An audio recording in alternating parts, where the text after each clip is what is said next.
In this video, I will fit a graphitic types sample using KherveFitting version 1.71 in this case. So, sp2 carbon or graphitic samples differs from sp3 carbons with the fact that they've got an asymmetric peak. And then we tend to also measure the CKLL to measure the D parameter or the width of this OG, and that should give us an indication of the amount of sp2 to sp3 carbon. So maybe we should start first by doing a small check on the survey. So here we have our identification, and we just can open that and maybe just check where is our C, and this is our CKLL. We have obviously oxygen, and we also seem to have some sodium in here, and we can do all this using the automatic identification.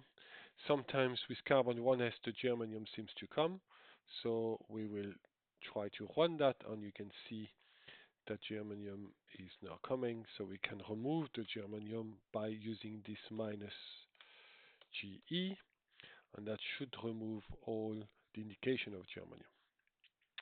So the sodium is shown there, and now I've decreased the prominence.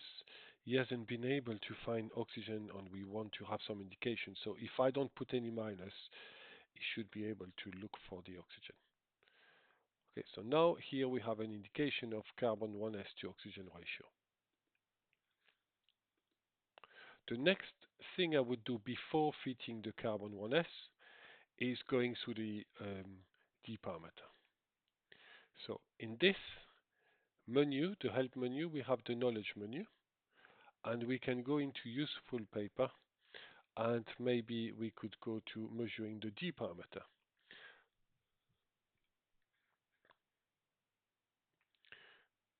So let me just make it to this screen. So this is a paper made by David Morgan. There is a more recent one by Arthur Graf, which also talk about the D parameter.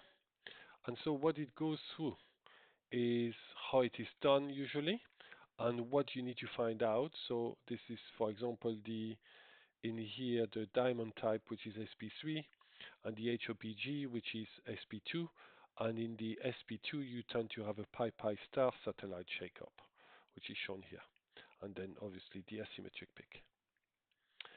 So what you have also is this CKLL, and then using the CKLL, this is the width of the CKLL. If you smooth it and differentiate, you're going to have an easy way to get the width of this one. So the max will be the top of this, the middle of this slope, and the minimum will be, the minimum here will be the middle of this slope, and the width will be measured here.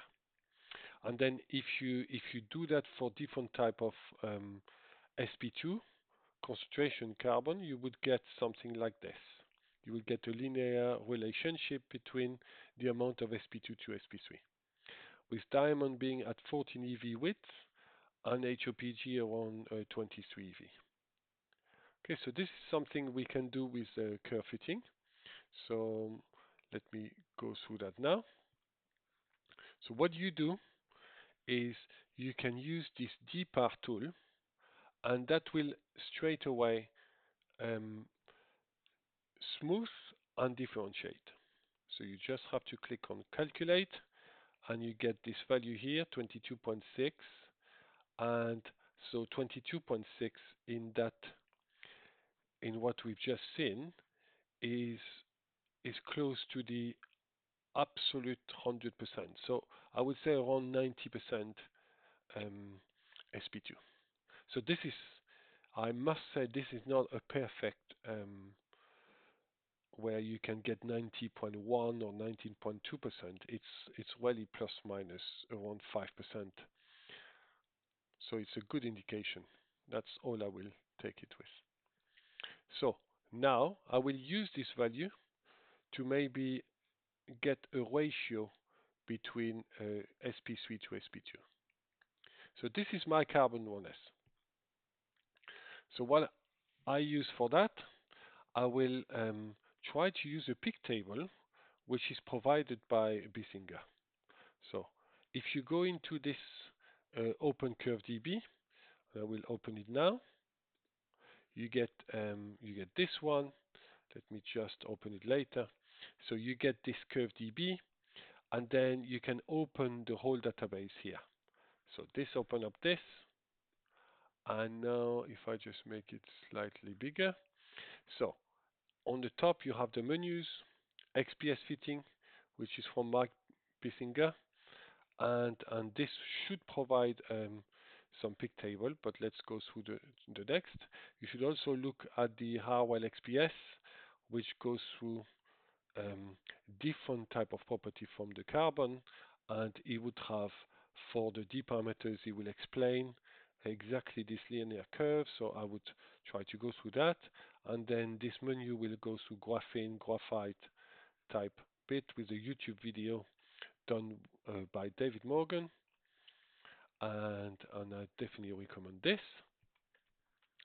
But using KherveFitting, you can straight look at Mark Bissinger table, and he would have at the bottom.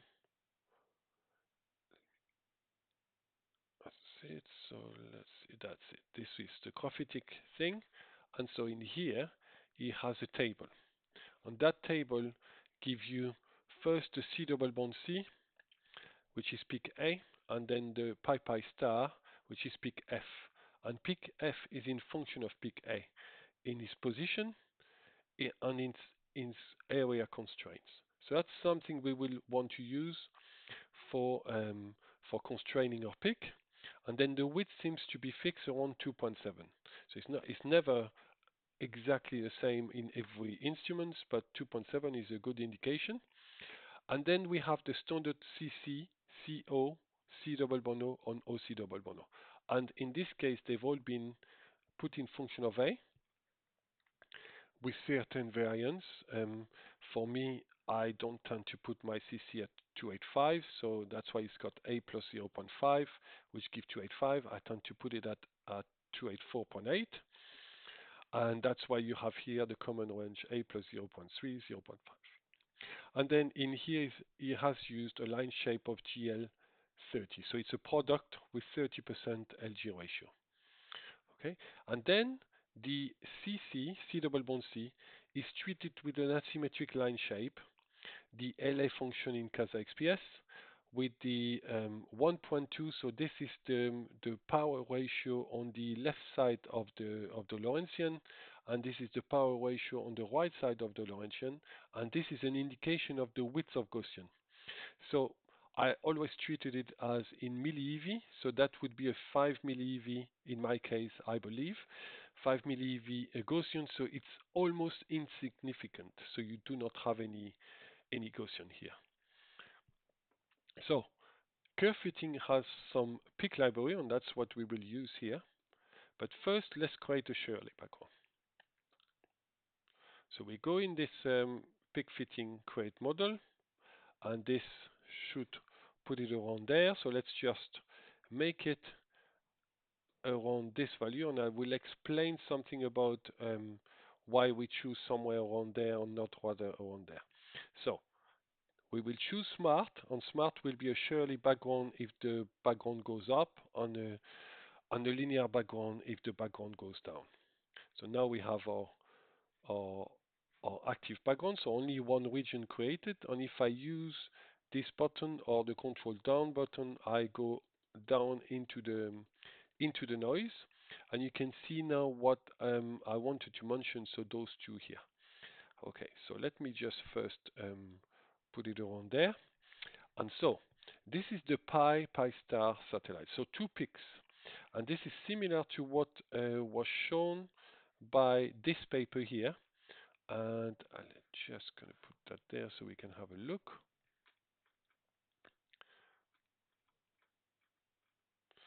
Okay, so around here, you see those two pi star shake up. So the only problem that I found with the pick fitting table from Mark Bissinger is the fact that he only talk about this pi star shake up. So this is missed, and the area constraint is not taking into account this pick. So unfortunately, you have to put it on top to make this pick table work. So I would have preferred to put it there, but then it's not working. The area constraint does not work to the pick table. So you have to put it around there. And now this is done. We are going to zoom out and we are going to go into the pick library. So let's just go into pick fitting now. We don't need to change the range. So we go into open library. So in mine, it will go somewhere funny. So I will just have to go into my distribution. Okay.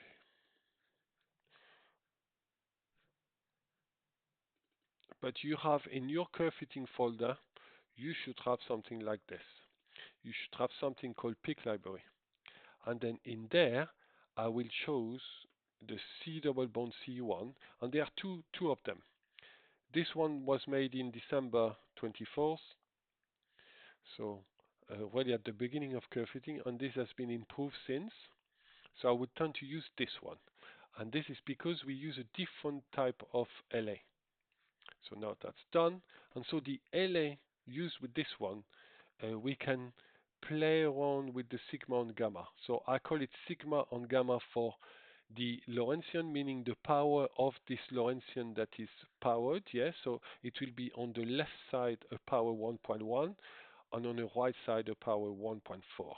So the power 1.4, I'll let it be as long as it fits this right side. But the power in here, I will try to match what Mark Bissinger has used in his paper, and that is 1.2. So let's just go back again. I don't want to miss it. Maybe I'll come up. Okay.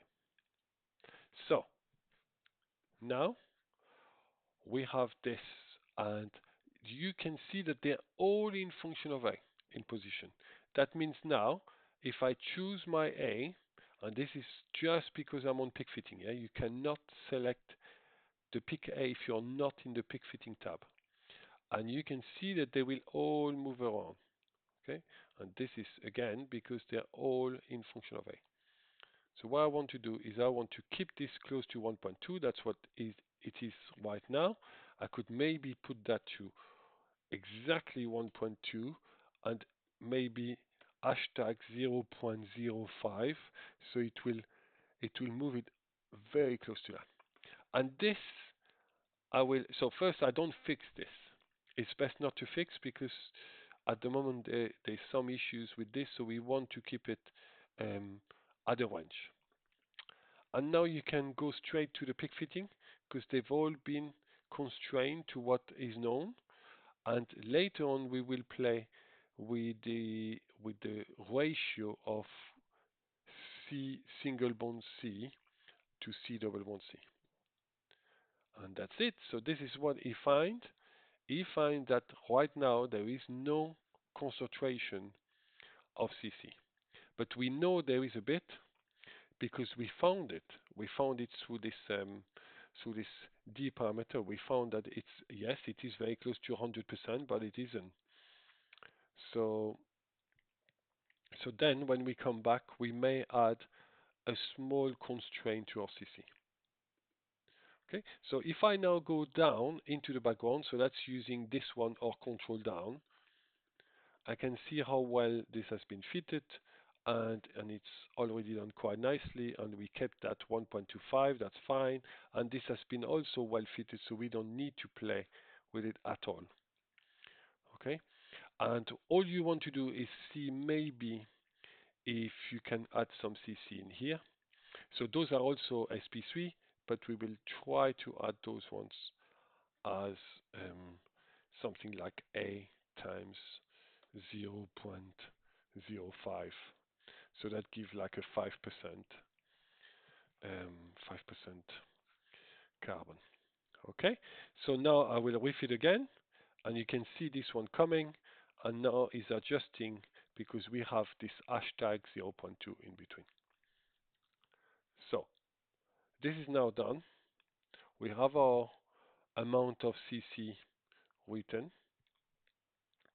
and we can now go out, and we have our SP2 done. Maybe we'll just go into oxygen 1s, do a small measurement of this. You may not need it. You may not want to measure the whole lot. In here, I will show you the calculate area so that it's a way to not pick fit, but just measure the concentration.